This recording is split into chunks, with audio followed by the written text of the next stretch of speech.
अस्सलाम वालेकुम students, new lecture में आपको खुश आमदीद है और उम्मीद करता हूँ कि आपकी जो स्टडी है वो बड़ी बेहतर अंदाज के अंदर जो है वो रवां दवा होगी।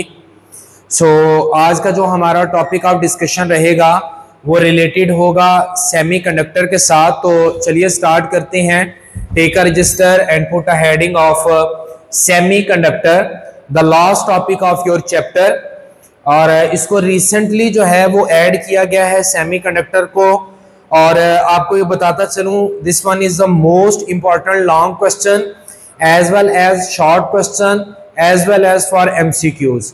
तो शॉर्ट हैं, लॉन्ग हैं और या उसमें से एमसीक्यूज हैं। तो तीनों पॉइंट ऑफ व्यू से सेमीकंडक्टर बहुत ज्यादा इंपॉर्टेंट होने वाला है और इंशाल्लाह आपका फुली कॉन्सेप्ट जो है वो सेमीकंडक्टर से रिलेटेड वो आज मैं आपका क्लियर कर दूंगा। तो सेमीकंडक्टर की अगर हम डेफिनेशन की बात करें, the material which have electron in the conduction band and valence band, या आप यूं कह लें कि सेमीकंडक्टर वो कंडक्टर या वो मटेरियल होते हैं जो कंडक्टर की तरह भी बिहेव करते हैं और उसके साथ साथ इंसुलेटर की तरह भी बिहेव करते हैं। अब पहले आपको पता होना चाहिए कंडक्टर और इंसुलेटर क्या होता है। कंडक्टर वो मटेरियल होते हैं जिसमें से इलेक्ट्रिसिटी गुजर जाती है, और जबकि इंसुलेटर वो वाले मटेरियल होते हैं जिसमें से इलेक्ट्रिसिटी या बिजली नहीं गुजरती। तो या कोई चीज प्योर कंडक्टर होती है या वो इंसुलेटर होती है, या उसमें से बिजली गुजर सकती है या बिजली नहीं गुजरती।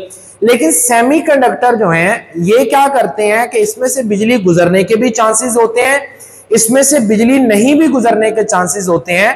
तो डिपेंड करता है वो टेम्परेचर पर।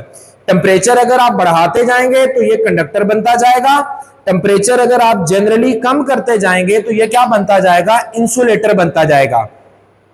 अब डेफिनेशन के अंदर मैंने दो टर्म्स का इस्तेमाल किया है, एक है कंडक्शन बैंड और एक मैंने बात की है वैलेंस बैंड की। अब कंडक्शन बैंड क्या होता है? कंडक्शन बैंड वो वाला बैंड है जिसके अंदर अगर इलेक्ट्रॉन होंगे तो वो एनर्जी को, इलेक्ट्रिसिटी को आगे ट्रांसफर करेंगे। जबकि वैलेंस बैंड वो वाला बैंड होता है जो वैलेंस शेल के इलेक्ट्रॉन को रिप्रेजेंट करता है। यानी कि अगर वैलेंस शेल के जो इलेक्ट्रॉन जहां पर होंगे उसको आप कहेंगे वैलेंस बैंड, और जब वो इलेक्ट्रॉन थोड़े से बाहर निकल जाएंगे या उस एरिया को छोड़ जाएंगे तो उसको आप कहते हैं कंडक्शन बैंड। वैलेंस इलेक्ट्रॉन जहां पर है वो वैलेंस बैंड, और वैलेंस इलेक्ट्रॉन से जो इलेक्ट्रॉन निकल जाते हैं वो चले जाते हैं बाद में कंडक्शन बैंड में। और कंडक्शन जो बैंड होता है ये क्या करता है मेरे बेटे, इलेक्ट्रिसिटी को कंडक्ट करने में मदद देता है। अब जो भी चीज यहां कंडक्शन बैंड में इलेक्ट्रॉन रखेगी वो एज अ कंडक्टर काम करेगी, और जिसका कंडक्शन बैंड जो है वो एम्प्टी होगा, खाली होगा, जिसमें इलेक्ट्रॉन नहीं होंगे, तो वो एज अ इंसुलेटर काम करेगी। यानी कि आपके पास हम यूं कह सकते हैं जो आपके पास है सेमीकंडक्टर है, इसका जो कंडक्शन बैंड होता है या ये पार्शियली फिल्ड होता है या ये क्या होगा मेरे बेटे, एम्प्टी भी हो सकता है, या ये खाली हो सकता है, या इसमें कहीं ना कहीं इलेक्ट्रॉन होंगे। अगर इलेक्ट्रॉन होंगे तो ये कंडक्टर का काम करेगा, और अगर ये खाली होगा तो ये इंसुलेटर का काम करेगा। क्लियर है? अब मैंने यू शो कर दिया, ये मेरा वैलेंस बैंड है, इसकी एनर्जी कम है, कंडक्शन बैंड में जाने के लिए एनर्जी ज्यादा चाहिए होगी। तो आपके पास कंडक्शन और वैलेंस बैंड के दरमियान ये वाला जो गैप होता है, इस गैप को मेरे बेटे कहते हैं फॉरबिडन एनर्जी गैप। क्या कहते हैं? Forbidden energy gap. अब इस गैप के अंदर इलेक्ट्रॉन कभी भी नहीं होता। क्लियर है? इस गैप में इलेक्ट्रॉन मौजूद नहीं होता, या इलेक्ट्रॉन वैलेंस बैंड में तो हमेशा इलेक्ट्रॉन होंगे, ये कभी भी एम्प्टी नहीं होगा, ये हमेशा या पार्शियली फिल्ड होगा या कंप्लीटली फिल्ड होगा, ये एम्प्टी कभी नहीं होगा। जबकि कंडक्शन बैंड जो होता है ये क्या होता है आपके पास, या पार्शियली फिल्ड होता है या एम्प्टी होता है, ये फुली फिल्ड नहीं होता। तो यहां से इलेक्ट्रॉन क्या करते हैं, मिसाल के तौर पर ये वैलेंस इलेक्ट्रॉन यहां मैंने डॉट की शक्ल में लगा दी है, तो जब आप इनको एनर्जी प्रोवाइड करेंगे तो ये इलेक्ट्रॉन फॉरबिडन एनर्जी गैप को क्रॉस करके किधर चला जाएगा, कंडक्शन बैंड के अंदर। जब ये कंडक्शन बैंड में इलेक्ट्रॉन जाएंगे कुछ इसके, तो अब ये इलेक्ट्रिसिटी को कंडक्ट करना शुरू कर देगा। और मेरे बेटे याद रखनी है बात, ये जो गैप होता है किसके अंदर, कंडक्शन बैंड में और वैलेंस बैंड के अंदर, ये जो गैप होता है ये कम होता है, इतना ज्यादा नहीं होता। तो इसलिए थोड़ी ही एनर्जी चाहिए होती है, तो इलेक्ट्रॉन वैलेंस बैंड से कहां पर चला जाता है, कंडक्शन बैंड में मूव कर जाता है। क्लियर होगी यहां तक बातें। अब देखें, मैं यहां पर आ गया, material which have the electron in the conduction band and the valence band. Conduction band में भी इलेक्ट्रॉन होंगे, वैलेंस बैंड में भी इलेक्ट्रॉन होंगे। The gap between the band are very low, ये जो गैप है ये बहुत ज्यादा कम होगा, ताकि इलेक्ट्रॉन इजीली जो है वो वैलेंस बैंड से किधर चले जाएं मेरे बेटे, कंडक्शन बैंड के अंदर मूव कर जाएं। अब मैंने कहा है कि एट 0 केल्विन, जब टेम्परेचर 0 केल्विन पे होता है तो कंडक्शन बैंड में कोई भी इलेक्ट्रॉन मौजूद नहीं होता, तो उस वक्त सेमीकंडक्टर एज अ इंसुलेटर काम करता है। कंडक्शन बैंड में इलेक्ट्रॉन कोई नहीं है, इलेक्ट्रिसिटी को कंडक्ट नहीं करेगा। सिर्फ इलेक्ट्रॉन कहां पर है, वैलेंस बैंड में है, और वैलेंस बैंड इलेक्ट्रिसिटी को कंडक्ट नहीं करता होता। तो जब 0 केल्विन टेम्परेचर है, no electron in conduction band, इस बैंड में कोई इलेक्ट्रॉन नहीं है, तो इलेक्ट्रिसिटी कंडक्ट नहीं करेगा, उस वक्त ये एज अ इंसुलेटर काम कर रहा है। क्लियर हो गए बेटे बातें। अब आते हैं, जब आप टेम्परेचर बढ़ाते हो तो वैलेंस बैंड के अंदर जो इलेक्ट्रॉन होते हैं उनको इतनी एनर्जी मिल जाती है टेम्परेचर बढ़ाने से कि वो अपने वैलेंस वाला बैंड छोड़कर ये जो फॉरबिडन एनर्जी गैप है इसको क्रॉस करके किस में चले जाते हैं, कंडक्शन बैंड में। उस वक्त एज अ कंडक्टर काम करता है। ये वाली टर्म जो है वो मैंने यहां पर मेंशन कर दिया है। तो इसका मतलब हुआ सेमीकंडक्टर की डेफिनेशन जब आप ये लिखेंगे फिर ये बता के, और ये लाजमी आप लिखेंगे कि ये कंडक्टर के तौर पर और इंसुलेटर के तौर पर काम करता है।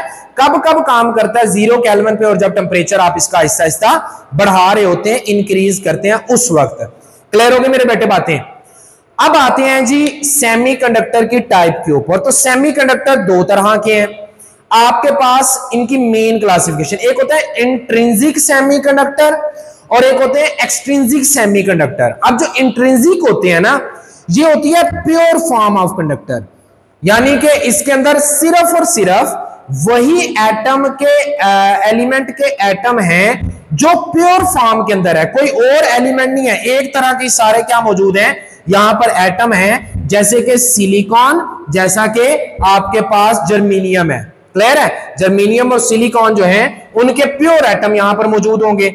नेक्स्ट चलते हैं एक्सट्रिंसिक के ऊपर। एक्सट्रिंसिक सेमीकंडक्टर क्या होते हैं कि अगर आप सेमीकंडक्टर के अंदर कोई इंप्योरिटी डाल दें, यानी कि अगर सिलिकॉन प्योर फॉर्म में है ना, तो उसके अंदर आप कोई और एलिमेंट डाल दें, जैसे कि एल्यूमिनियम है, जैसे फास्फोरस है, गैलियम है, इंडियम है, कोई और एलिमेंट उसमें मिक्स कर दें, तो उस वक्त वो कंडक्टर के साथ साथ इंप्योरिटी भी रखता है।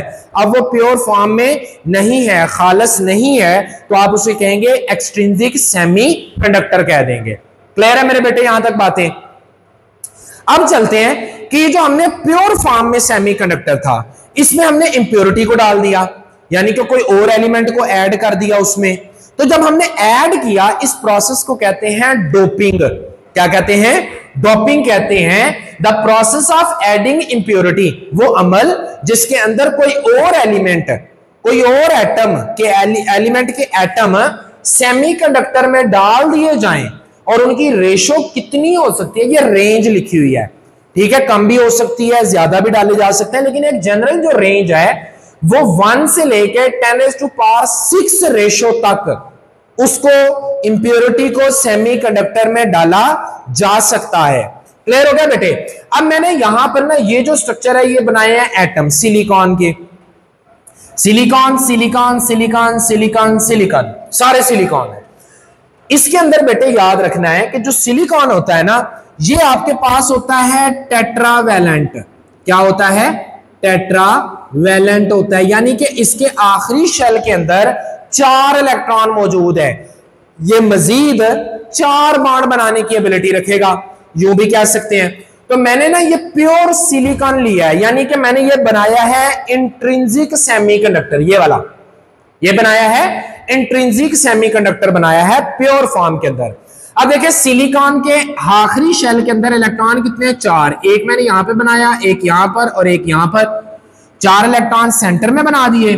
और इधर जो 7 वाला एटम है उसके भी मैंने क्या क्या बना दिए, सबके 4 इलेक्ट्रॉन्स को मैंने यहां पर लिख दिया। और ये लास्ट वाला है, इसके भी 4 इलेक्ट्रॉन्स को मैंने यहां पर बना दिया। अब क्या होता है कि ये वाला जो सिलिकॉन है ये इसके साथ बॉन्ड बना लेगा, ये वाला इलेक्ट्रॉन इसके साथ, ये वाला इलेक्ट्रॉन इसके साथ और ये वाला इलेक्ट्रॉन इसके साथ बॉन्ड बना लेगा। सबके अंदर जरा गौर करें कि सिलिकॉन के जो आखिरी 4 इलेक्ट्रॉन है ना, उन चारों ने बॉन्ड बना रखा है किसके साथ, साइड वाले जो एटम हैं उनके साथ बॉन्ड बना लिया। साइड वाले एटम के साथ क्या बना लिया बेटे, बॉन्ड बना लिया है। अब इसी तरह से ये जो सिलिकॉन है, ये यहां पर भी एटम होंगे, यहां पर भी, ये भी उनके साथ क्या करेगा, अपना अपना बॉन्ड बना लेगा, चारों इलेक्ट्रॉन यूज हो गए। इसी तरह से ये वाला जो सिलिकॉन है ये भी क्या करेगा कि चारों बॉन्ड बना लेगा। सिमिलरली ये वाला या जितने भी आपके पास सिलिकॉन होंगे वो सारे के सारे क्या करेंगे मेरे बेटे, अपने वैलेंस इलेक्ट्रॉन के बॉन्ड बना लेंगे, जिसकी वजह से कोई इलेक्ट्रॉन फ्री नहीं बचता। ना फ्री इलेक्ट्रॉन होगा, ना प्योर फॉर्म के अंदर जो है सेमीकंडक्टर इलेक्ट्रिसिटी को कंडक्ट करेगा। मैं यूं कह सकता हूं कि इंट्रिंसिक सेमीकंडक्टर इलेक्ट्रिसिटी को कंडक्ट नहीं कर सकते। कब, जब वो 0 केल्विन के ऊपर होते हैं। क्यों? क्योंकि बेटे उनके सारे जो वैलेंस इलेक्ट्रॉन होते हैं उन्होंने बॉन्डिंग में हिस्सा लिया होता है। अब उनके इलेक्ट्रॉन फ्री नहीं है। जब इलेक्ट्रॉन फ्री नहीं है तो वो वहां से इलेक्ट्रिसिटी को कंडक्ट भी नहीं किया जा सकता। अब क्या हो कि जब आप इस प्योर टुकड़े को कंडक्टर बनाने के लिए इसमें कोई इंप्योरिटी को ऐड कर दें, इंप्योरिटी को ऐड करेंगे तो आपके पास बनेगा एक्सट्रिंसिक सेमीकंडक्टर। जो एक्सट्रिंसिक सेमीकंडक्टर होता है बेटे ये 2 तरह का होता है, या होता है पी टाइप सेमीकंडक्टर या होता है एन टाइप या पी टाइप सेमीकंडक्टर। तो अब हम देखते हैं कि ये सिलिकॉन के जो एटम है ना, ये साइडों वाले वही है, सेंटर वाला मैं एटम चेंज करने लगा हूं। किससे चेंज करूंगा वो मैंने लिख दिया है, semiconductor plus pentavalent atom such as phosphorus, arsenic, antimony. ठीक है, एक ही ग्रुप के एलिमेंट है। पेंटावैलेंट का मतलब क्या है, जैसे इसका टेट्रावैलेंट का था ना, आखिरी शेल में 4 इलेक्ट्रॉन है, तो पेंटा का मतलब 5 होता है। तो हमने फास्फोरस जैसे एटम को लगाया जिसके आखिरी शेल के अंदर इलेक्ट्रॉन की तादाद 5 है। अब देखिए मेरे बेटे, मैंने ये सिलिकॉन के 4 इलेक्ट्रॉन इनको तो मैंने एज इट इज दे दिए, और ये जो सेंटर वाला मैंने इंप्योरिटी डाली है ना फास्फोरस, उसके इलेक्ट्रॉन कितने हैं, 5, 1 2 3 4 और एक मैं यहां पर रख लेता हूं। अब क्या हुआ कि इस सिलिकॉन ने इसके साथ बॉन्ड बना लिया, इसने इसके साथ, इसने इसके साथ, इसने इसके साथ। 4 फास्फोरस के इलेक्ट्रॉन ने साइडों पर मौजूद 4 सिलिकॉन के साथ बॉन्ड बना लिया है, लेकिन मेरे बेटे फास्फोरस का एक इलेक्ट्रॉन अभी मौजूद है, यहां पर एक इलेक्ट्रॉन इसका मौजूद है। ये इलेक्ट्रॉन फ्री इलेक्ट्रॉन के तौर पर रहेगा और ये वाला इलेक्ट्रॉन इलेक्ट्रिसिटी को कंडक्ट करने में, बिजली को कंडक्ट करने में मदद प्रोवाइड करेगा। क्लियर हो गए मेरे बेटे बातें? अब देखें, ये जो इलेक्ट्रॉन है वो किससे आया है, इंप्योरिटी से। कौन सी इंप्योरिटी, पेंटावैलेंट इंप्योरिटी से। 5 आखिरी शेल वाले लिए ना, तो इसलिए इसको कहते हैं डोनर एटम। इंप्योरिटी को क्या कहते हैं, डोनर एटम। क्यों डोनर कहते हैं, क्योंकि इसने इलेक्ट्रॉन को प्रोवाइड किया है, इलेक्ट्रॉन दिया है, इसलिए ये क्या कहलाएगा आपके पास, डोनर एटम। तो जब भी आपने याद रखना है ना, इसको यूं याद रख लें, इलेक्ट्रॉन पे चार्ज क्या होता है मेरे बेटे, नेगेटिव। तो नेगेटिव चार्ज होता है तो आप कहेंगे एन से नेगेटिव, एन से एन टाइप। तो एन टाइप सेमीकंडक्टर में नेगेटिव इलेक्ट्रॉन की वजह से क्या होता है, इलेक्ट्रिसिटी कंडक्ट होती है। क्लियर है? अब P से पॉजिटिव, तो यहां पर कहीं ना कहीं पॉजिटिव चार्ज होगा जिसकी वजह से इलेक्ट्रिसिटी कंडक्ट होगी।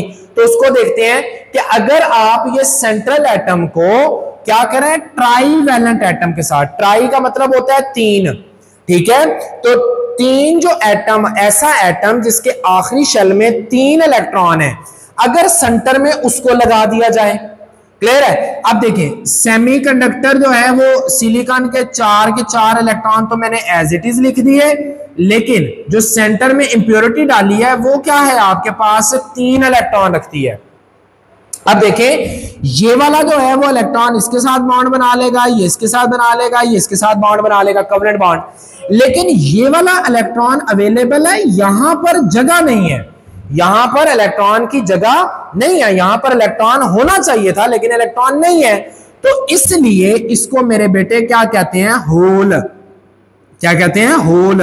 यहां पर इलेक्ट्रॉन की डेफिशिएंसी है, कमी है। जब इलेक्ट्रॉन की यहां पर कमी हुई तो उस वजह से ये वाला बॉन्ड नहीं बनेगा, इलेक्ट्रॉन की डेफिशिएंसी की वजह से यहां पर चार्ज क्या होगा मेरे बेटे, पॉजिटिव चार्ज होगा, प्लस चार्ज होगा। क्लियर होगी यहां तक बातें। तो इस तरह से आपके पास ये वाला जो एटम है इसकी चूंकि डेफिशिएंसी है, यहां पर इलेक्ट्रॉन दिया जा सकता है, यानी कि एक तो एटम ऐसे लेयर में जुड़े होंगे ना, तो यहां पर कोई और इलेक्ट्रॉन दे देगा, तो उससे कोई और इलेक्ट्रॉन दे देगा, उसको कोई और दे देगा, तो ये वाली जगह इलेक्ट्रॉन एक्सेप्ट करती है, तो इस इंप्योरिटी को क्या कहते हैं, एक्सेप्टर एटम। ये कौन सा था, डोनर एटम। इसकी इंप्योरिटी Pn टाइप की इंप्योरिटी क्या कहलाती है, डोनर एटम, और P टाइप की इंप्योरिटी क्या कहलाती है मेरे बेटे, एक्सेप्टर एटम कहलाती है।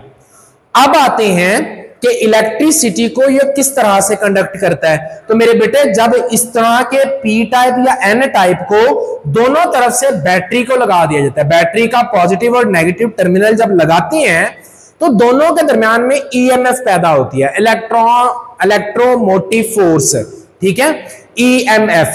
जब वो पैदा होती है ना तो इसके पॉजिटिव और नेगेटिव, ये जो पॉजिटिव चार्ज और नेगेटिव चार्ज होते हैं वो रिस्पेक्टिव पोल की तरफ, बैटरी के रिस्पेक्टिव पोल की तरफ मूव करते हैं, और जिसकी वजह से सेमीकंडक्टर में से बिजली गुजर जाती है। या इस तरह से होता है कि ये होल क्रिएट हो गया ना, यहां पर कोई और एटम इलेक्ट्रॉन देगा, फिर इसकी तो कमी पूरी हो जाएगी, लेकिन वहां पर होल हो गया, उसको कोई और एटम इलेक्ट्रॉन देगा, उसकी कमी पूरी हो जाएगी, उससे नीचे जिसने दिया है उसके अंदर होल क्रिएट हो गया। तो इस तरह से वो इलेक्ट्रॉन ऐसे ऊपर से ऊपर मूव करते जाएंगे। तो इस तरह से भी इलेक्ट्रिसिटी क्या हो सकती है, इसमें कंडक्ट की जा सकती है। तो मेरे बेटे आज का जो अपना टॉपिक है आपके पास सेमीकंडक्टर का, वो अपने इख्तिताम को पहुंचता है, जिसके अंदर हमने चीजों को देखा कि सेमीकंडक्टर की डेफिनेशन क्या है, कंडक्शन बैंड क्या है, वैलेंस बैंड क्या है, फॉरबिडन एनर्जी गैप क्या होता है, ये इंसुलेटर के तौर पे कब काम करता है, कंडक्टर के तौर पे कैसे काम करता है। फिर हमने देखा कि इसकी 2 टाइप है, इंट्रिंसिक सेमीकंडक्टर और एक्सट्रिंसिक सेमीकंडक्टर। फिर इंट्रिंसिक की मैंने ये स्ट्रक्चर बना दिया आपके पास प्योर फॉर्म के अंदर। फिर मैंने क्या किया कि इसको एन टाइप और पी टाइप सेमीकंडक्टर में भी क्लासिफाई किया, जो कि सब टाइप है एक्सट्रिंसिक की, जिसमें इंप्योरिटी डालते हैं। फिर उसके अंदर हमने देखा कि इसके अंदर नेगेटिव इलेक्ट्रॉन होते हैं और इसके अंदर क्या होते हैं, पॉजिटिव चार्ज मौजूद होता है। क्लियर है। इंप्योरिटी को मिलाने का जो अमल होता है, जो प्रोसेस होता है, उसको हम क्या कहते हैं, डोपिंग कहते हैं। क्लियर हो गया मेरे बच्चे। तो इस तरह से आज का जो हमारा लेक्चर और आज का जो हमारा चैप्टर है वो अपने इख्तिताम को पहुंचता है। उम्मीद है कि जो प्रीवियस लेक्चर्स की तरह ये वाला भी लेक्चर जो है वो आपको समझ आया होगा। If you have any doubt regarding the semiconductor then you people are feel free to ask me in the comment section. If you like the video then definitely do not forget to share with your fellows. So इंशाल्लाह next topic में आपसे मुलाकात होगी, तब तक अपना ख्याल रखिएगा। फी अमान।